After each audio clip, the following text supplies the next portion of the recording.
magandang araw mga kakutsero. Ito na naman po ang inyong lingkod na si Jigs na magbibigay sa inyo ng giya ngayong araw ng Biyernes.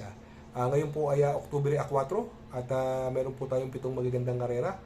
Ang start time po natin ay alas 5 ng hapon. Uulitin ko, itong aking giya ay purely review and analysis ko lamang at walang halong information. Simulan na po natin. Race number 1. Dito po, magsisimula ang winner take all. Pilracom rating based handicap system race, class 5, 6 to 10 split. 1,400 meters is the journey. May 10 kalahok. Dito, sa tingin ko, possible scenario dito, ang pwedeng mauna, yung Caraga Wonder at si Prince Arman and Taipan 1, Kung maghahabulan silang tatlo, pabor sa mga deremate, Itong Abalon Bandit, galing sa panalo to, gamay na gamay po ni Jan Alvin yan, Sa tingin ko, siya ang mayayamado dyan. Siya ang horse to beat dito, Ang worry ko lang sa kanya, napakabigat ng timbang, 57. Baka yun ang maging possible mangyari kung sakaling matalo siya dahil sa timbang niya. Sa tingin ko, pwede pang lumimati dito yung numero 5 instant message na sasakyan ni Jomer Storke. Yung numero 8, Cristiano at si Jersey Crown, Yan ang mga sa tingin kong makakaantabay, Kaya dito, sa race number 1, magtatatlo po ako rito. Ang pili ko po rito, yung numero 5 instant message coupled with Go On Eugene. At panigundo ko, yung malayamadong numero 3 na si Abalon Bandit. At isasama kong pandihado rin, yung numero 10 na si Jersey Crown. Sa race number 2, dito naman po, magsisimula ang ating pick 6. Pilracom rating base handicap system race. Class 5, 11 to 15 split. Distance is 1,200 meters. May 8 kalahok. Dito, kung mapapansin natin, parang bumaba pa ng laban yung numero 7, Ali Molasal, Nasasakay ni Uno Hernandez, Sa tingin ko, siya ang horse to beat dito, Sa tingin ko, siya na rin ang magdadala ng unahan dito, At ang tingin ko pwedeng bumuliglig sa kanya, yung Rule the World, Pero tingin ko, kaya niya airin yan. Sa tingin ko, kung matatalo siya rito, halimbawa, ang pwedeng lumimati kasi dyan, yung Helgay, binlik na kay E.L. Blancaflor, gamay na po ni E.L. Blancaflor yan, si Helgay. Alam naman natin mga nilalabanan nitong si Helgay, sila, yan na rin, Animal sa sila Malabon King, kaya dito siguro, magdadalawan na lang ako dito sa race number 2. Ang pili ko po, numero 7, Animal Asal, at panigundo ko yung numero 3 na si Helgay. Sa race number 3, dito po magsisimula ang ating pick 5. Pilracom rating base handicap system race, class 5, 6 to 10 split. 1,400 meters is the distance. May 10 kalahok. Dito po, ang possible scenario, tingin ko mauuna yung numero 5 axis deviation. Ito, nung karera, mukhang inayaw lang to. Tersero dumating, pero kita mo naman, tersero pa rin siya dumating. Si axis deviation, nagagabayan pa rin ni Jeffrey Bakaykay. Sa tingin ko, wala nang pauunahin to. Ang panigundo ko po dito, yung na-tercero last na, yung numero 4 Srinagar. Kaya dito sa race number 3, magdadalaw na lang po ako rito. Ang pili ko po, numero 5, Axis Deviation. Panigundo ko, numero 4, Srinagar. Sa race number 4, dito po, race number 5, Pilracom rating base handicap system race. Class 4, 22 to 27.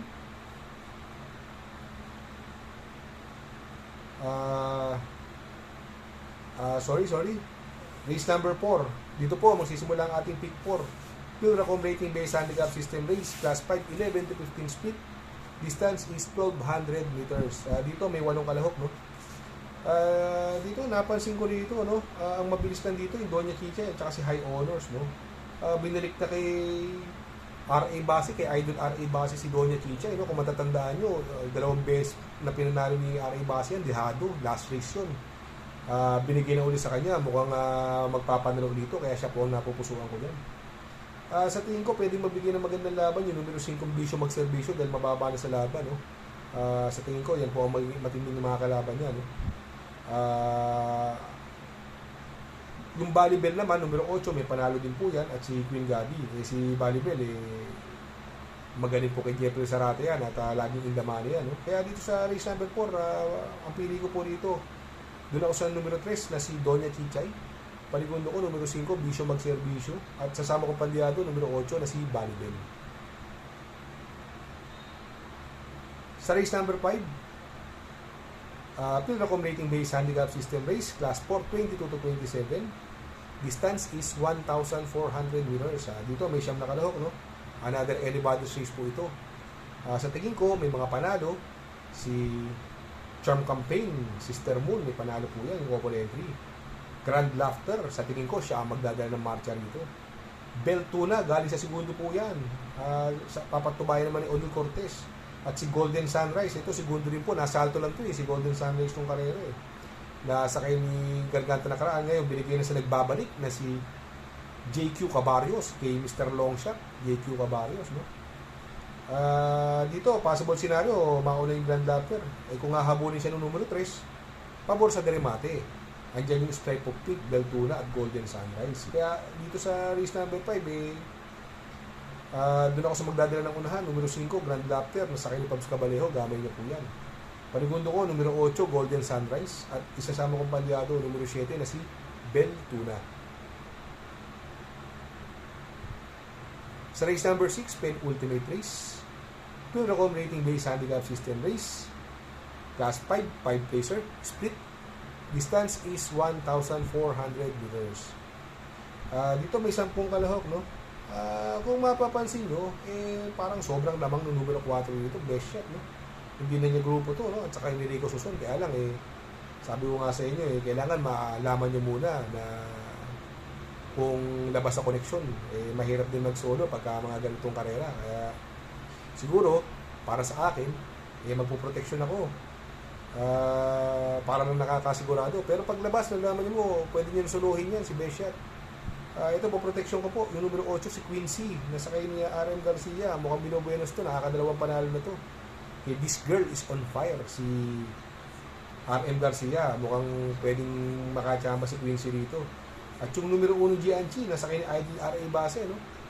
Magandang diado po yan. Pero kung basta malaman nyo lang na labas yung numero 4, walang ka-round road kay best shot yan. Patok po yan, best shot.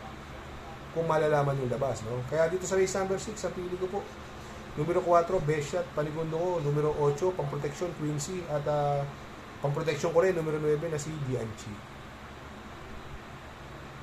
Sa race number 7, sa last and final race, Pilracom Rating Based Handicap System Race, Class 4, 16 to 21 split, distance is 1,400 meters. Dito may 10 kalahok, no? Ito, baba sa laban ni Bad Boy MJ, no?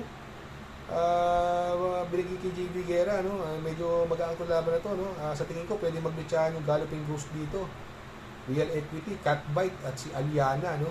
Pwede mapabor sa kanya, nakakalamang po yan si Bad Boy MJ. Siguro kung magpo-protection na lang ako dito, yung numero 3 sa si Majestic Star, ito lagi naman labas to, baka sakali makachamba, pwede namang isama. Kaya dito sa race number 7, ang pili ko po, numero 6, Bad Boy MJ. Panigundo ko, numero 3, si Majestic Star.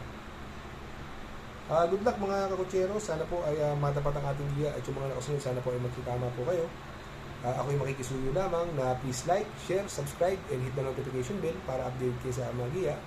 Good luck po and happy racing.